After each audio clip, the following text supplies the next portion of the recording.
চল এবার একটু কষ্ট করে ওঠ তো ওঠ। না উঠবো না, উনি আমায় না তুললে আমি উঠছি না। ঠাকুর, উনি যদি আজ আমায় না নিয়ে নিচে যান তাহলে বুঝবো আমার আর কোনো আশা নেই।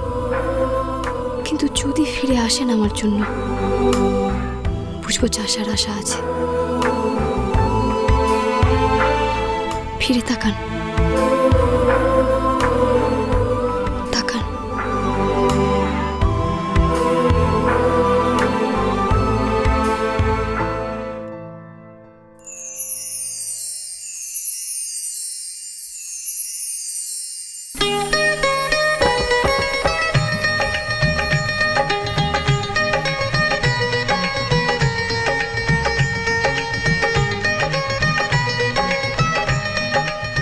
মেজমা ডাকছে, আপনি শুনলেন না? এত জেদ আপনার? জেদও আছে, আশাও আছে। কিসের আশা? হ্যাঁ, কিসের আশা? আমি আপনাকে কোলে তুলে নিচে নিয়ে যাবো সেই আশায় বসে আছেন না? তুলে নিচ্ছি, আমি ধরিনি বলে আপনি পড়ে গেছেন, শুধু সেই কারণেই তুলছি। ভুলেও আর অন্য কিছু ভাববেন না।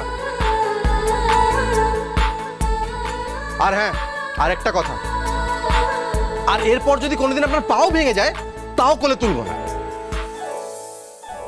সরো তো জ্বালাদি।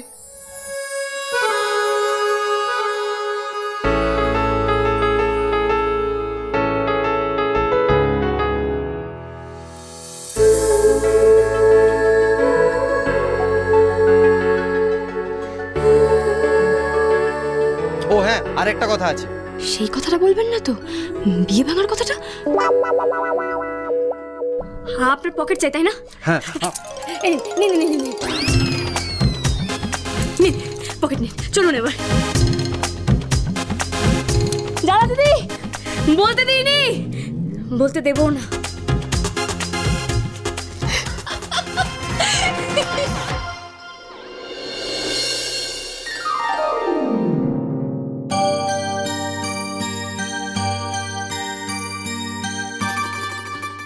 এসো, জোগাড় যন্ত্রটা আপনি দেখে নিন। আপনাদের জোগাড় যন্ত্রে যে কোনো ত্রুটি হবে না সে আমি জানি, তবে নিয়মকানুন শুরু করার আগে বিয়ানের কাছে আমার একটা আর্জি আছে। হেমা, ছি ছি দিদি, আর্জি কেন বলছেন? আপনি বৌমার মা, আপনি যা চাইবেন তাই হবে, শুধু মুখ ফুটে একবার বলুন।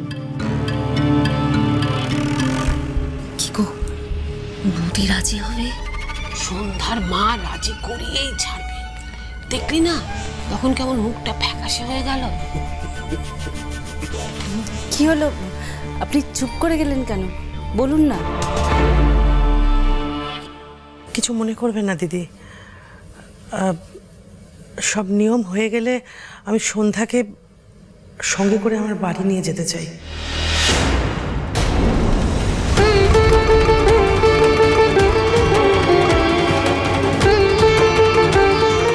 কি বলছেন দিদি?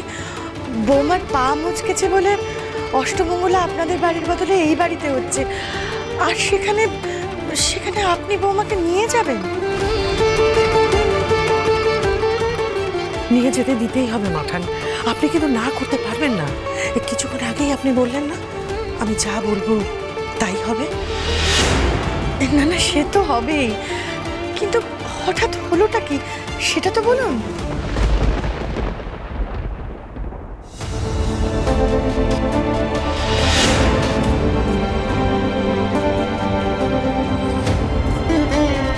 মায়ের মনে ভয় ধরেছে বিয়ান, কিন্তু এই কথা যে আপনাকে জানানো যাবে না। দিদি একবার শোনো,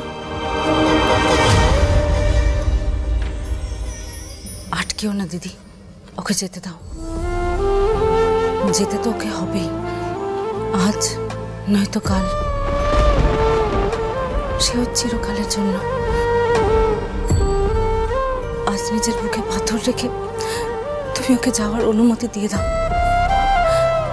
ও দূরে থাকলে নিজেকে সামলে নিতে পারবে, কিন্তু নীল ওর চোখের সামনে থাকলে দিনে দিনে ওর টান বাড়বে বই কি, কমবে না।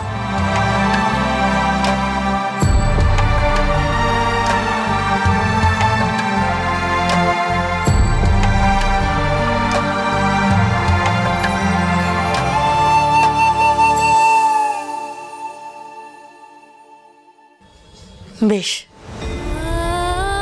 আপনি যখন চাইছেন তখন যাবে বৌমা।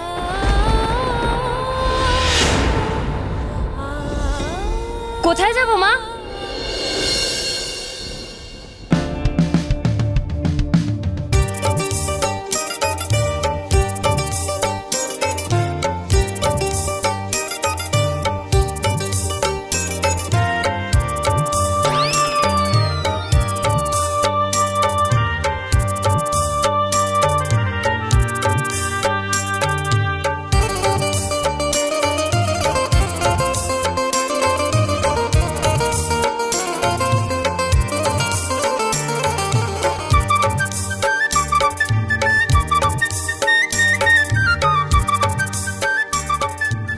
মেয়েটা নীলের মাথাটা মুড়িয়ে খেয়েছে গো পিসি, আর কিচ্ছু করা যাবে না।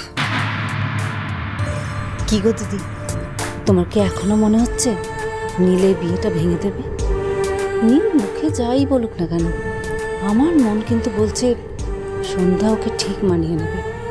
আরে নীল ওখানে যাই বলেছে, আনতে পারবো না, করতে পারবো না, দেখো ঠিক সন্ধ্যাকে কিন্তু কোলে করে নিয়ে এসছে। মেয়ের পা মুচকেছে বলে জামাই কোলে করে নিয়ে নামিয়ে আনলো। কটা মেয়ের এমন বড় ভাগ্যে জোটে। মেয়ে তো আমার এখানে খারাপ আছে বলে মনে হচ্ছে না। তাহলে তাহলে কি?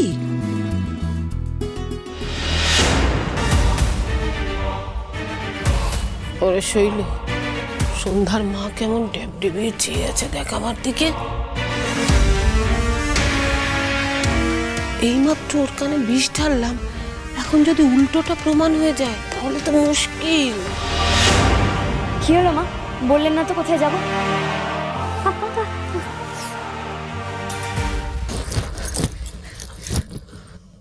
জাহান্নামে যাবেন। হ্যাঁ সেই, আমাকে জাহান্নামে পাঠাতে পারলে তো আপনি বেঁচেই যান, তাই না? দেখো মা, তোমার আদরের বৌমার কাণ্ড দেখো। আমারই জামার পকেট ছিঁড়ে আমারই মুখে গুঁজে দিয়েছেন। এই এটা কোনো সুস্থ মানুষের কাজ তুমি বলো তো? এইভাবে আমার এটা মুখে গুঁজে আমাকে নিচে নামতে হলো। এরপর যদি কোনোদিন আমি পুরো নিজের জামাটা ওনার মুখে গুঁজে দিই না, তখন কিন্তু কিছু বলতে আসবে না আমার। তুই অমন করতে গেলি কেন?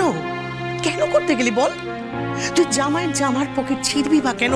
আর সেটা তুই ওর মুখেই বা ঢোকাবি কেন? দেখো মা, এসব তুমি বুঝবে না। হ্যাঁ এক্স্যাক্টলি, উনি কেন, এই পৃথিবীতে কেউ কিছু বুঝতে পারবে না আপনি যা করেন। কোনো সুস্থ মানুষের পক্ষে সম্ভবই না বোঝার কি আপনি কি করছেন। বুঝলেন মাসিমা, আমার মনে হয় না ওনার হেড অফিসেই গন্ডগোল আছে, আর ওনার সাথে উনি আমাদের সবাইকে পাগল করে ছাড়বেন। এমন এমন কাণ্ড করেন না যে পুরো বাড়ি মাথায় করে না।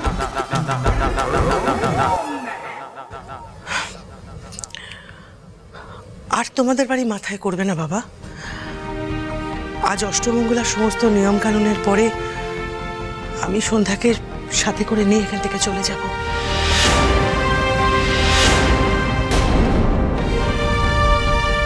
আর সে কথাই তোমার মাকে আমি বলছিলাম।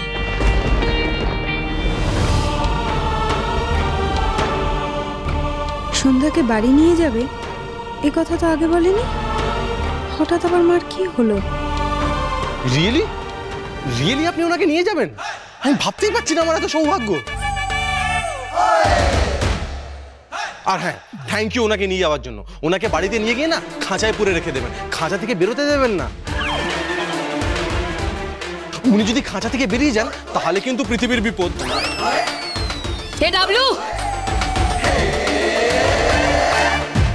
না না মেজদি, জামাইবাবুর উপরে রাগ করে কাঠিটা আনতে বলিস না যেন আবার, তোর বড় হয়তো। আহা, আমি ওনাকে মারার জন্য কাটারি আনতে বলছি না তো। উনি তো উনি। আমার মায়ের মাথায় আমাকে এখান থেকে নিয়ে যাওয়ার কথাটা যে ঢুকিয়েছে, আমি তার জন্য কাটারি আনতে বলছি। ব্যাস হয়ে গেল। এই, তুই তো মায়ের সঙ্গেই ছিলিস, তুই তো আমরা জানবি। তুই বল, মায়ের মাথায় আমাকে বাড়ি নিয়ে যাওয়ার ব্যাপারটা কে ঢুকিয়েছে? নাকি মা নিজে নিজেই ভেবে নিয়েছে? সত্যি করে বল ডাবলু। ছোড়াটা তো ওখানেই ছিল, বলে দেবে না তো? সন্ধ্যা